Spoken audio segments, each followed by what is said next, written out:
تحية نضالية لكافة الكونفدراليات والكونفدراليين، تحية نضالية نقابية لعموم المستخدمين من الطبقة العاملة المغربية. طبعا اليوم الجمعة تخلد الطبقة العاملة المغربية ذكرى فاتح ماي لهذه السنة في ظروف استثنائية جراء وباء كورونا. في هذا الإطار هذا اتخذت الحكومة المغربية عدة إجراءات احترازية، منها الحجر الصحي لمواجهة هذا الوباء منذ 20 مارس 2020.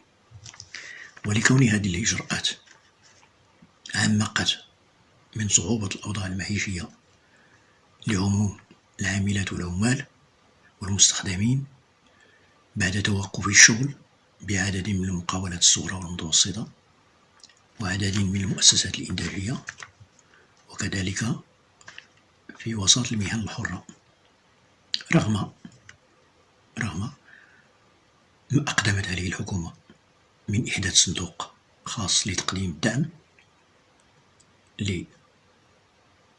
للذين فقدوا عملهم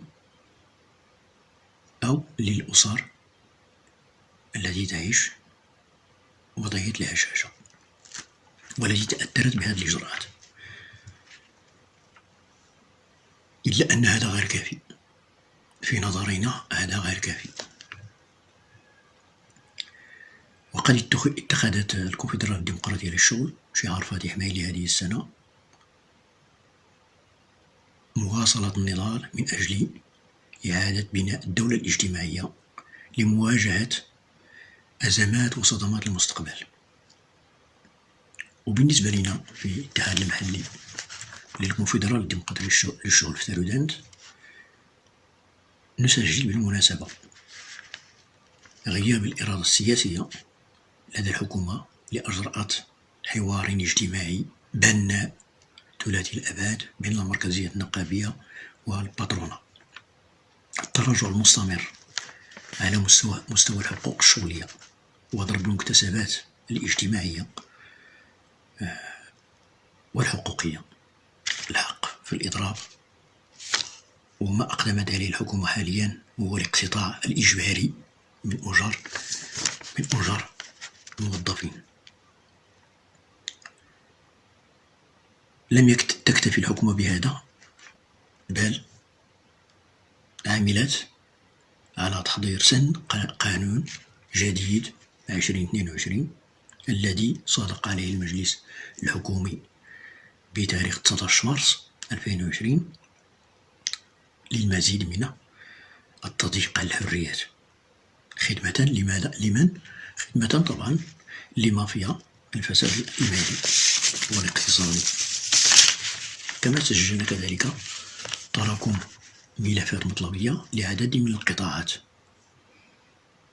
قطاع التعليم، قطاع الصحة، قطاع الجماعات المحلية، جميع القطاعات يعني اللي كتنتظر الحلول للملفات ديالها. عدم احترام مضامين مدونة الشغل لدى واحد المجموعة ديال أرباب العمل بالضيعات الفلاحية والمؤسسات الإنتاجية بالإقليم، والطرز التعسفي الذي يتعرض له يعني مجموعة من العمال لسبب الانتماء النقابي إلى CDT. عندنا واحد النموذج في الإقليم هنا اللي هو ميزادور. وفي هذا الإطار هذا نطالب الحكومة الإسراع بفتح حوار جدي ومسؤول لتسوية جميع الملفات المطروحة من جميع القطاعات، تقديم دعم إضافي لفائدة الطبقة العاملة التي فقدت العمل ديالها. مدة هذا الحجر الصحي اللي معرفناش المدة ديالو شحال كم ستدوم. وإلى جميع كذلك الأسر التي تعيش وضعية الهشاشة، العمال مهنيي النقل، كذلك الحرفيين، تجار الصغار، الأرامل، المطلقات، واحد المجموعة ديال يعني يعني واحد القاعدة عريضة من يعني من الشعب المغربي، يعني كيعانيو نتيجة هاد الوباء هذا وهذا الحجر الصحي اللي تفرض يعني كإجراء احترازي يعني لمواجهة هذا الوباء. يعني تأثرت كثيرا يعني في المستوى المعيشة ديالها، وبالتالي هناك أسر لا تجد يعني القوت اليومي ديالها رغم هذه الإجراءات اللي تدارت، إلا أن داكشي غير كافي. القفة راه ما غاديش تدوم حتى سيمانة، لهذا خاص دعم متواصل طيلة هذه الفترة هذه ديال الحجر الصحي. إذن بالمناسبة كذلك تحية خاصة لكل من ساهم يعني في هذه الإجراءات الاحترازية التي وضعتها الحكومة المغربية من سلطات محلية وقوات مساعدة وأمن وطني والوقاية المدنية وعمال الإنعاش والجماعات المحلية، وكذلك ما نساوش القطاع ديال الطب، الناس الأطباء الممرضين، جميع الفئات، العوان يعني المستخدمين في المراكز الصحية اللي في مواجهة يعني في مواجهة تامة مباشرة مع الوباء.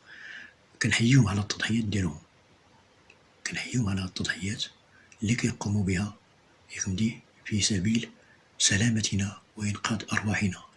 تحية اليوم، تحية خاصة، وخص الحكومة المغربية تاخذ هذا الشيء بعين الاعتبار وترد الاعتبار لهاد الناس، غير تسوي لهم غير الملف المطلبي ديالهم فقط، راه ما كيطلبوا لا زيادة لا يحزن، غير تسوية الملف المطلبي فقط. إذن آن الأوان أن الحكومة المغربية تعرف بأن قطاعات اللي هي اجتماعية كيستافد منها يعني واحد قاعدة عريضة من الشعب المغربي اللي هي التعليم والصحة، خاص الاعتناء بهذا التبيينات. هاد الوباء هذا بين لنا فيه هنا الهشاشة ديال هاد القطاعات، القطاع ديال التعليم والقطاع ديال الصحة. وبالتالي آن الأوان أن نبني مغربا آخر جديد يتمتع فيه المغاربة بحقوقهم التعليمية وبحقوقهم الصحية وجميع الحقوق. كذلك بالمناسبة كنحييو يعني الشغيلة التعليمية اللي صهرت وثابرت واجتهدت وكدت بالوقت ديالها وكذلك بالأموال ديالهم من أجل يعني إنقاذ الموسم الدراسي، من أجل يعني تنظيم دروس تعليمية عن بعد، رغم أن عندنا ملاحظة في الإطار هذا أن الفئة اللي كتستفد من التلاميذ راه لا تتعدى 30%، لا تتعدى 30%. كاين عندنا أسر اللي كنلقاوهم عندهم واحد البورطابل ياكدي وعندهم 3 ديال الأبناء 4 ديال الأبناء، ولا كيخلقوا لهم مشكل شكون اللي غيسبق يعني يستافد من هذاك البورطابل. عندنا تعبئة بشكل يومي، وعندنا العالم القروي هذا راه مشكل فيه، يعني ما كاين كاع ما عنده الانترنت، كاين اللي ما عنده الريزو، كاين اللي ما عنده كذا. وبالتالي ما نقولوش راه درنا نقدنا الموسم الدراسي، ما نقولوش راه وصلنا الرسالة، لا هي خدامين ولكن التلامذ ما كيستافدوش، ما عندهمش الامكانيات، ما عندهم الانترنت، ما عندهم الطابليطات، ما عندهم كذا. اذا هذا هو الاشكال.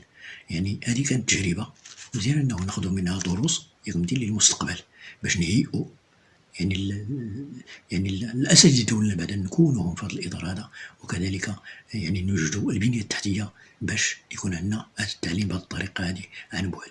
اذا تحيه خاصه للنساء ورجال التعليم، تحيه خاصه كذلك للمجتمع المدني. ما ننساو المجتمع المدني بالنسبه لدارودانت قام يعني بعمل جبار في التوعيه والتحسيس الى جانب يعني بالنسيق مع السلطات المحليه.